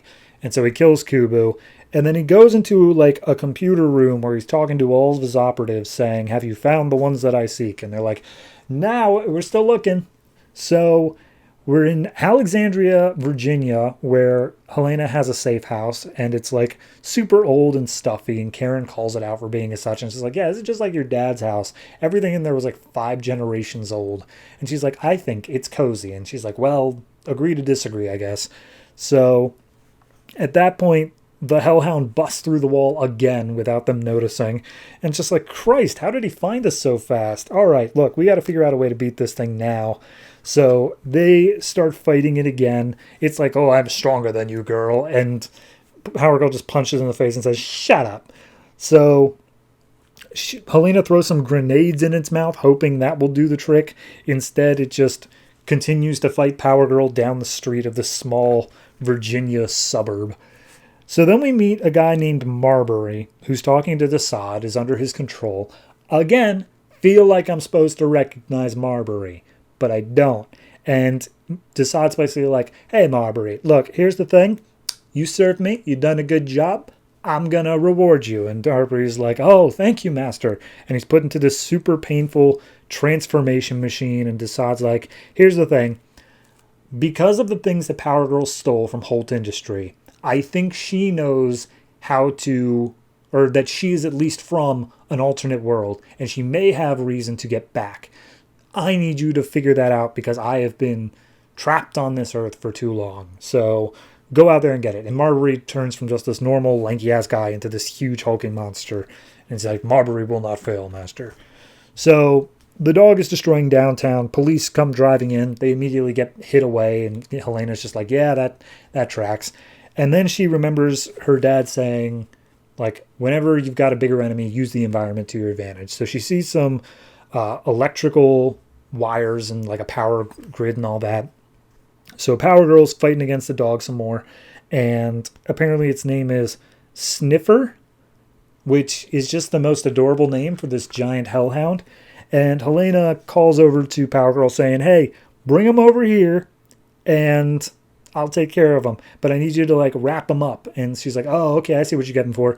So she takes some power cords, wraps it around Sniffer, and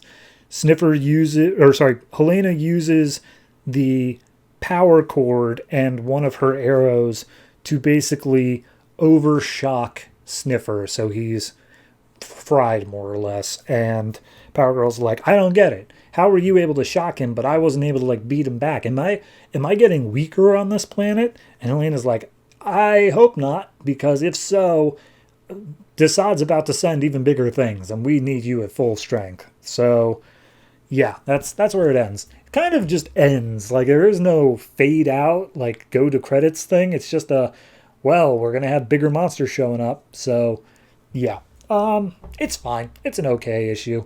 I mean, after last issue, where it promised this whole thing of we're going underground and we're going to fight against Desaad, I guess I kind of envisioned it being more active, if that makes sense. This feels very passive, where they're just waiting for Desaad to come after them. And then they're, like, clearing up the red tape of how did Star Industries get absorbed. Like, I wasn't wondering about that. I just assumed after last issue it was destroyed in its entirety and its market cap was essentially erased. But no, they had to specifically say, like, but it was bought out, because gotta wonder about the capitalist stuff. So, yeah, it's a fine issue. I just kind of wish that it was more active rather than they're just sitting there waiting for Desaad to attack again. So, I'll give this one I give it a 6.5. It's not awful. Like, there's no part of this that I'm angry with. It's just not what I expected nor wanted. It's something else. And that's not inherently bad. It's just not what I want. So, 6.5.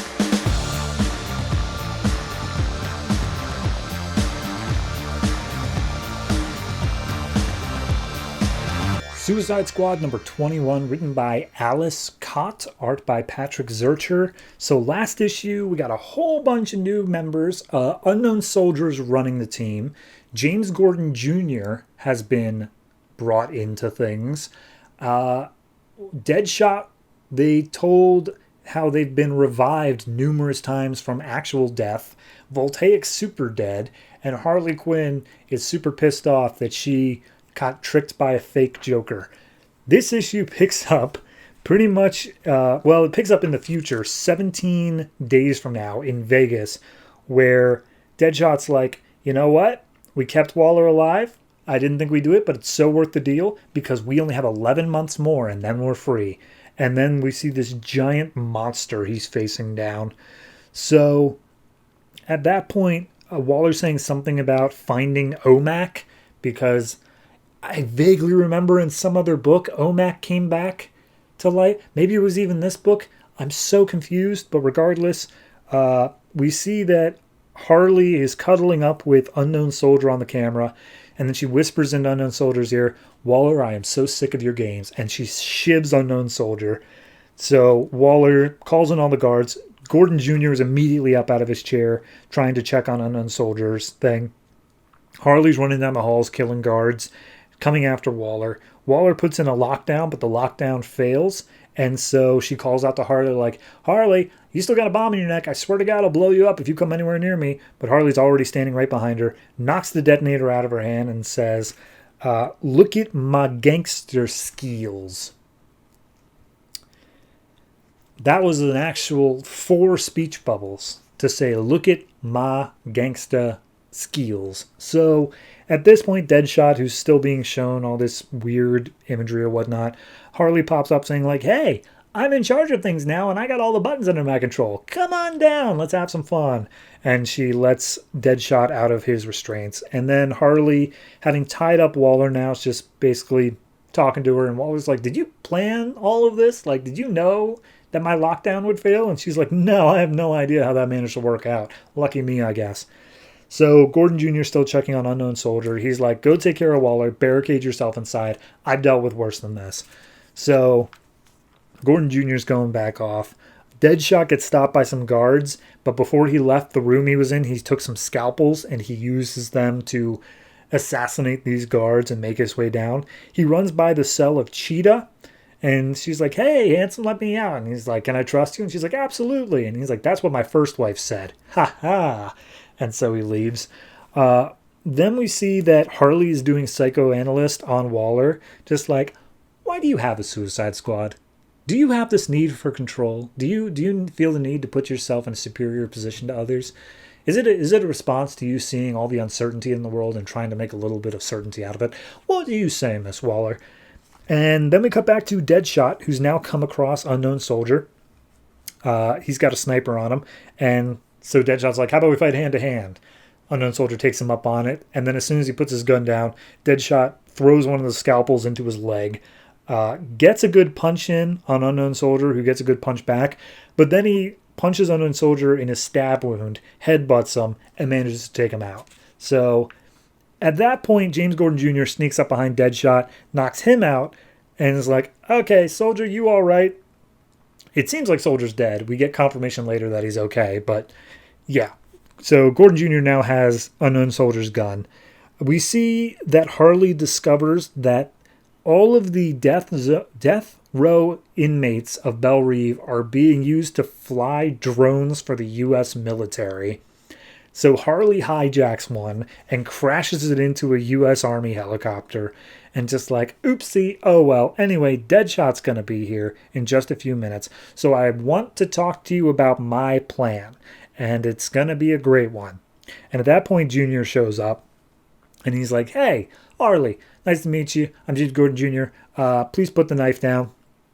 And Junior briefs Waller saying, Deadshot is down and tied up. Soldier's going to live. Some guards have been killed or crippled. I'm telling you now, I'm interested in the job. I want to take it. And Harley's like, oh, cool. What do you mean the job, though? And just like, she offered me a job as intelligence analyst, and I intend on taking it. And Harley's like, okay, well, here's the thing. You seem pretty crazy, so I'm betting that it's just going to be part of the Suicide Squad in the end. But regardless, I'm only going to put the knife down if Waller agrees to my deal. And Waller's just like, shoot her now, Junior. We're not entertaining this deal. But Junior wants to hear more. And so he asked Harley, like, okay, I can be reasonable. I promise not to shoot you if you explain the deal. And Harley says, okay, the deal is we can make this team work. We can make the Suicide Squad work if we have a better deal in play. And Junior's like, go on. So they get an explanation for that, which I'm guessing is the 11-month thing that the book opened up with. But we cut back to Las Vegas 17 days from now. We see King Shark is trying to bite at the Achilles tendon of this giant monster thing, which is currently attacking Deadshot inside of a building. He is dangling off the edge of the building and yells out to Cheetah for help. And we get a page of Cheetah holding a minigun, looking down at him, saying, seriously? They're doing the legwork. I'll give them that. The last issue felt like it was moving the pieces in position, and the only thing that was really going to change is that Unknown Soldier's on the team, and Gordon Jr. is in some way involved, whether that's behind the chair or actually out on the field.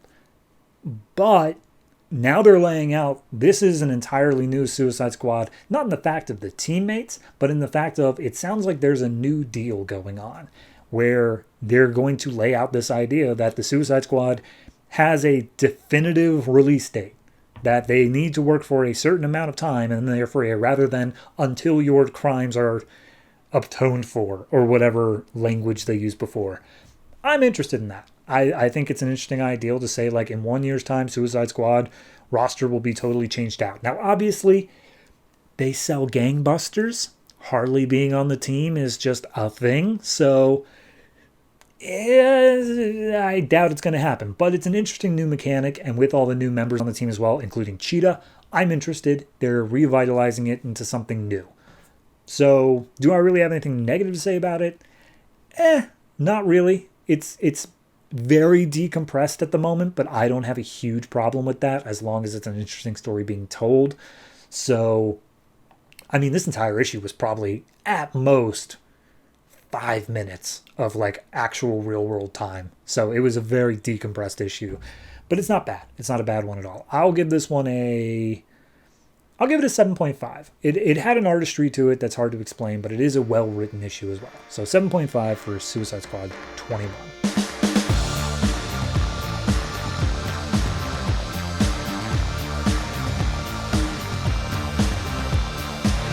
Constantine number 4, written by Ray Fawkes and Jeff Lemire, art by Fabiano Neves. So last issue kind of just wrapped up the whole arc, left it in a nice little solid place.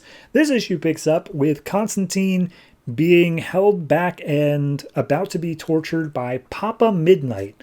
And he breaks down who Papa Midnight is, a voodoo sorcerer from Haiti, or from Haiti. He like does a whole bunch of stuff with dead people. He's not at all a person you want to cross.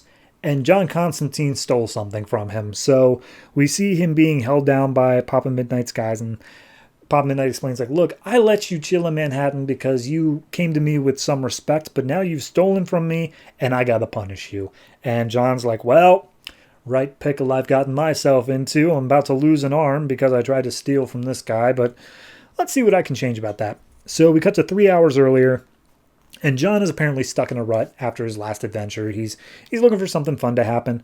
Dottie, the woman who runs the pet store that he lives under, is talking to him and just like, hey, look, you know me and my husband back when he was alive, like, we landed some pretty big grifts. Like, you know, we always had the fun like you have, but we understand that after it's done, you have trouble coming down, and that's what you're going through right now. So why don't you go out and, like, talk to some friends, or, like, see Zatanna. I'm sure she'd be happy to see you. And then Constantine flashes back to Zatanna chewing him out and saying she never wants to see him again, and his friend Chris from issue 1 being killed because of his magic stuff, and just like, yeah, maybe you're right, maybe I'll go see some friends. So also, it's established here that Constantine did Dottie and her husband a really big favor at some point, but it's not really established what it was.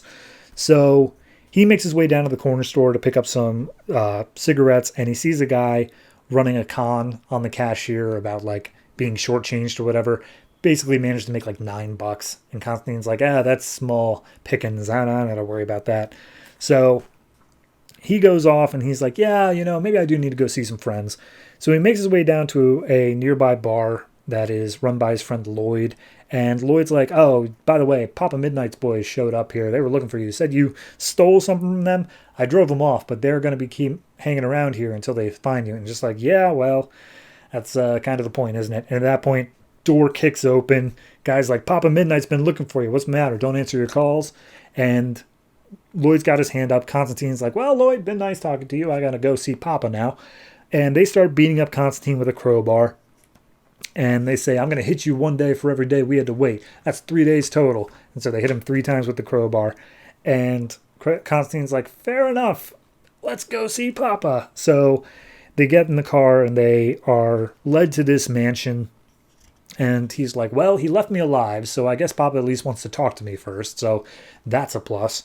They make their way inside the same room we opened up in. And we see Papa standing there with 2 guys. And Constantine explains, like, Papa, here's the thing. You had a skull that was of such immense power that if you used it, this cult that I'm dealing with would have immediately tracked you down. If you look at it through that view, I actually saved your life by, like, removing this from the equation. And Papa's like, yeah, these 2 are the guys that, like, came from the cult, and I took care of them. One of them he cut in half, but kept his spirit bound to his body, so he was in eternal agony. And so the other one then was very quickly to start answering questions because of the absolute misery he left his friend in. And the Papa puts out his cigar on the other one's head, and it's just like, now, John, you came in here, and he gives the whole thing about respect, living in New York, blah, blah, blah, but then you stole from me. And then just before he's about to cut off Constantine's arm, Constantine says, now, wait a minute, Papa. I put on a turnaround charm this morning. And Papa immediately holds back, and he's like, did you guys search him? And they're like, no. And they reach into the pocket and pull out this tiny little charm, which is apparently the turnaround charm, and it makes it so that any harm that comes to Constantine will also be dealt back to the guy who deals it within the day. And so at that exact moment, the dude who started hitting Constantine with the crowbar starts feeling crowbar shots to his body. And he's like, yep, that's 3 of them. So he also tells Papa that he put on a shivering ward on himself, which he don't explain what it is, but it's enough to make Papa be like, all right, fine, what do you want? And he's like, eventually me and you are going to have to be on the same side. I want us to be friends. I genuinely was trying to do something good for you. But next time we talk, I think it needs to be on neutral ground. So I'm going to leave for now, and we'll meet up later. Peace. So he leaves. As he's going to his next location, he sees the same guy that was conning the corner store just sitting on a park bench. And he's like, that's weird. Same guy. Huh. So he walks into a hotel and they're like, "Sir, you need a key card to get upstairs." And he's like, "Oh, not to worry, I have one." And he pulls out one, and turns out this is Zatanna's key card. And Zatanna is trying to see the future in a crystal ball, but she is unable to get any sort of anything out of it, just some hazy images or whatnot. And as she sees Constantine there, it's just like, "Oh, let me guess. Someone died and you want me to feel sorry for you, so I'll let you back in bed." And he's like, "That's not at all what I'm here for." And she's like, "Well, shove it. I'm not your girlfriend anymore. I'm done with you. Is there any other reason you're here?" And he's just like, "Well, first let's talk about your thing. Like, you having trouble with some images?" And he's like, "I don't know. There's something on the horizon, some big war, some Trinity war or something showing up soon. I don't know what it means. Anyway, what are you here for?" And he's like, "Fair enough. Remember Jiminy Sargent? You grew up with her, learned magic with her. Yeah, she's taken on the title of Sargon the Sorcerer and has gone full evil. So just thought you would like to know that." And Zatanna's like, "Why is everybody all like, why does this keep happening to us? Why does everything bad happen to us?" And it's like, "Oh, you know why, it's magic." And he offers to help her out with the visions, and she's just like, "No, just give me back my key card. I'm done with you." So Constantine walks out of there, and we see the same guy from earlier follows him down into an alley where he seemingly disappears. And Constantine reappears right behind him being like, "Yeah, no, I knew you were coming." And way back at the beginning of this issue, one of the parrots in the pet shop said a thing about third time Tommy in the alley. So this is the third time. This is Tommy, and it's in an alley. So the parrot has future sight, I guess. So either way, he tells the kid who pulls out a gun, like, "Well, I know who sent you, and I want you to tell her, like, you failed." So at that point, Tommy pulls the trigger. It fails to go. And it's just like, now, I bet you're asking yourself, did I do something to the gun, or did it just jam on its own?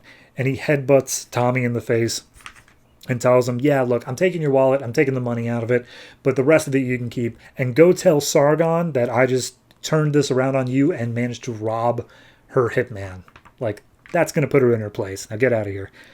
And so he goes down to the same corner store that Tommy conned the first time.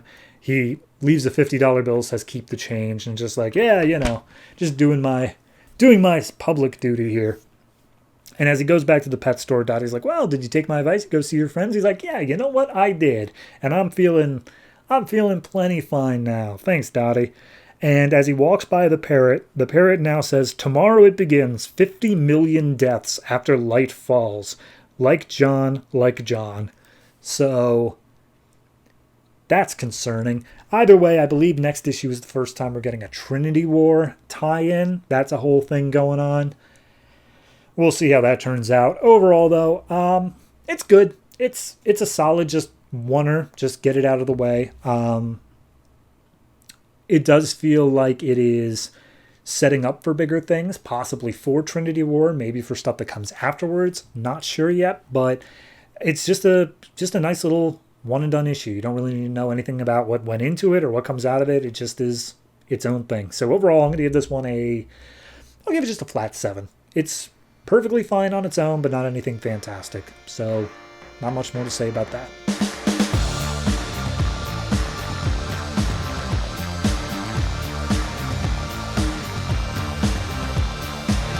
Demon Knights number 21, written by Robert Venditti, art by Chad Hardin. So last issue, the whole gang had been told where the Grail is, and so they have arrived at this giant tablet that Xanadu recognizes the symbol for the Grail.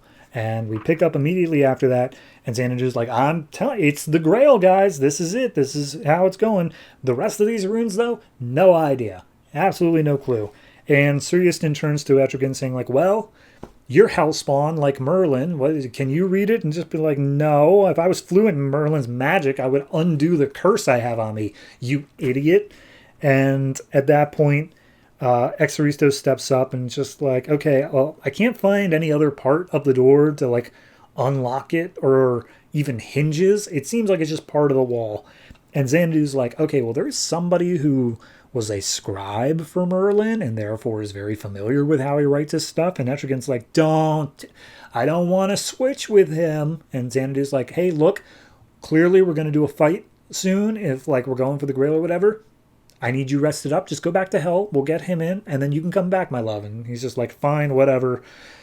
Hope you guys don't hate him too much. And so Jason Blood comes back in, and he starts hugging and kissing on Xanadu. And Gistin's like, guys, not to be the bummer here, but like, Grail is super close, and I'd really love to get to it. And so Jason Blood comes up being like, yes, no, this is the Grail. And basically, as he explains through this, is that this is an enchantment, and this will turn into a door when the proper phrase is said that will lead to the Grail's location. And it's not specifically like a location, like it's not a room specifically. It will go to wherever the Grail is. So that way, even if the Grail ends up being moved, it will always go to the Grail. And Sir Yston's like, all right, cool, I'm in, let's go.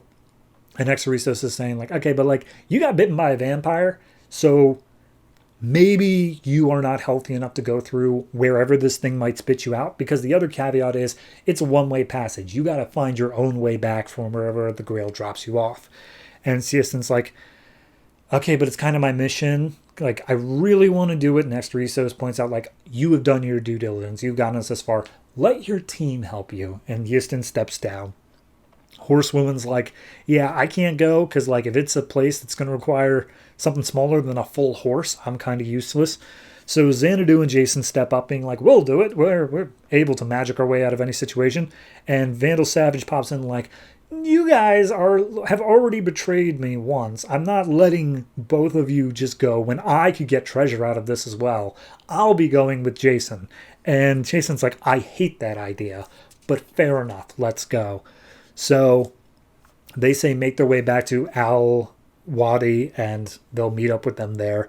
And Jason opens up the portal and they both step through. And Vandal's like, I know you're here for the Grail, but like, wow, as they step into this room of just huge amounts of treasure. So we see the gang have gone. They're on a beach just setting up for the night. Yston is talking to Exoristos about, this quest, I knew it would cost me everyone I loved. And Exoristos like, it's not your fault. Like, I had the black diamond on me. It made me a more angry person and stuff like that. I thought it was my job to take on that misery for humanity, but I learned better. More or less, they come to an understanding that they both want to be with each other and they share a kiss. And at that point, Xanadu and Horsewoman step up like, well, hey, we found some firewood, but if you want us to search for some more, I guess we can head back. So they fall asleep holding each other's hands. Very cute. And we go back into the vault where Vandal's basically loaded up on a whole bunch of magic stuff and high value items, but Jason's just looking for the Grail, and he's using his magic to search out for Vandal's magic. And then they get, not Vandal, Merlin's, but Vandal and Jason get into this argument of like, hey, look, I don't like you that much because you tortured me for so many years, like for decades. And Vandal's like, psh, you're the one who pissed me off first. You are the ones who betrayed me. And he's like, no, Etrigan's the one who brought you to hell. I wasn't responsible for that at all. And it's like, not Etrigan. When we came back, you and Xanadu sold me out to the local cops. It's like, dude, we knew the cops couldn't catch you. You're Vandal Savage. We just wanted the reward money. It's like, well, it was still an insult, and that's why I tortured you for decades. And it's like, that is nowhere near the same level, but whatever. So at that point, he finally manages to feel Merlin's magic. He finds the box that the Grail is being held in, and they see all of, like, how it's being kept in this smaller box with all these enchantments on it in order to stifle its power, because there are some huge massive doors here, and it's like whoever brought it here had better not know what it is, or else they would have unbelievable power. And then the door opens up and we see that they are in the realm of giants who have no idea what any of these items are. They're all highly magical, but like they're just taking it so that the humans don't have them. And at that point, Jason's like, hey, Savage, you know that lesson that you claimed to have taught me about double-crossing you? And Savage's just like, yeah. He's like, I didn't learn it. And he steps out and immediately calls the giants' attention. They get ready to fight, and as Jason is jumping into action, he transforms into Etrigan, who then gets immediately hit by a giant's hammer. And Etrigan's like, son of a...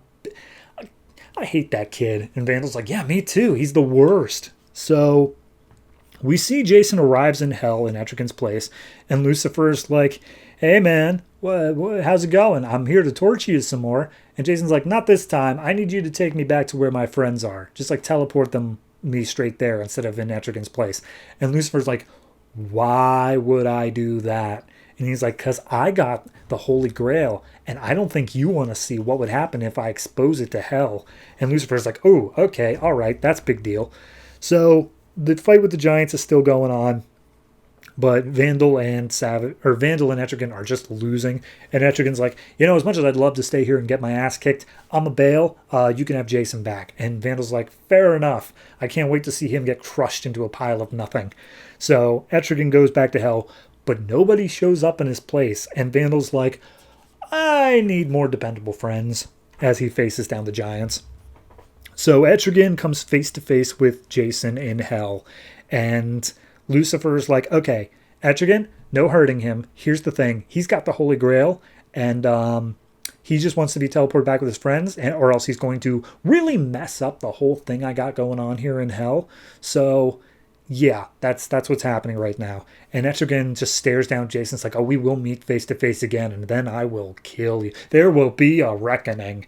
And Jason's just like, oh, my, Etrigan, your blood is on my hands. So Jason teleports out of hell right next to the camp where everyone else sets up. He walks over to Sir Yiston and says, I believe this is yours. And Yiston's like, oh, I got the Grail back.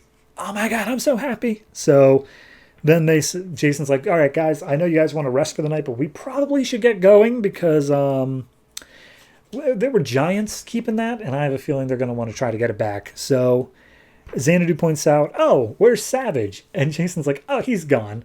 I've left him. He's finally got what's coming to him. As we see, Savage is just in a bloody pulp, crushed by a giant's hammer. So, Holy Grail found. They did it. Congratulations. I like this issue. I think this one had my favorite moment in it out of like probably this whole series so far, of just taking advantage of the transformation of Etrigan and having him just get totally T-boned by a giant's hammer.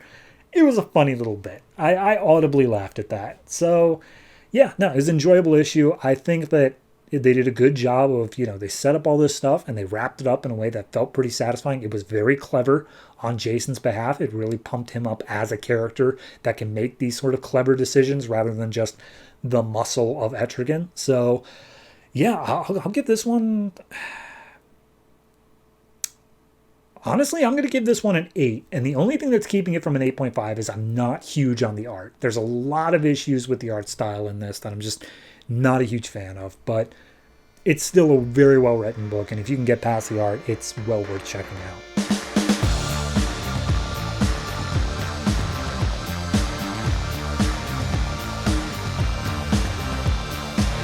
And that's it. That's all the comics that came out from DC Comics this June 12th, 2013. And frankly, I don't know what I'm going to do next week. I mean, I might have a little special bit. I might cover some backups. I might just call it early and head home. I mean, I am home, but you get the point, because next week, I only got 10 comics to talk about. That's it. And I know for some other shows, only 10 comics is like an oxymoron, but for me, that's nothing. That is pitiful. How dare you, DC? You're making me put out a subpar product. But like, if you don't believe me on how bad this is, let me just list off the comics real quick. We have the 21st issues of Batman and Robin, Batwoman, Birds of Prey, Red Hood and the Outlaws, Supergirl, Green Lantern, New Guardians, Wonder Woman, Legion of Superheroes, and Animal Man, as well as the 5th issue of Justice League of America's Vibe. None of that is important. I mean, there might be like a crossover or something in Birds of Prey, but like no new number ones, no events, nothing like that. Last week had a new number one. The week after this week we'll have two new number ones, actually. But this week, nothing.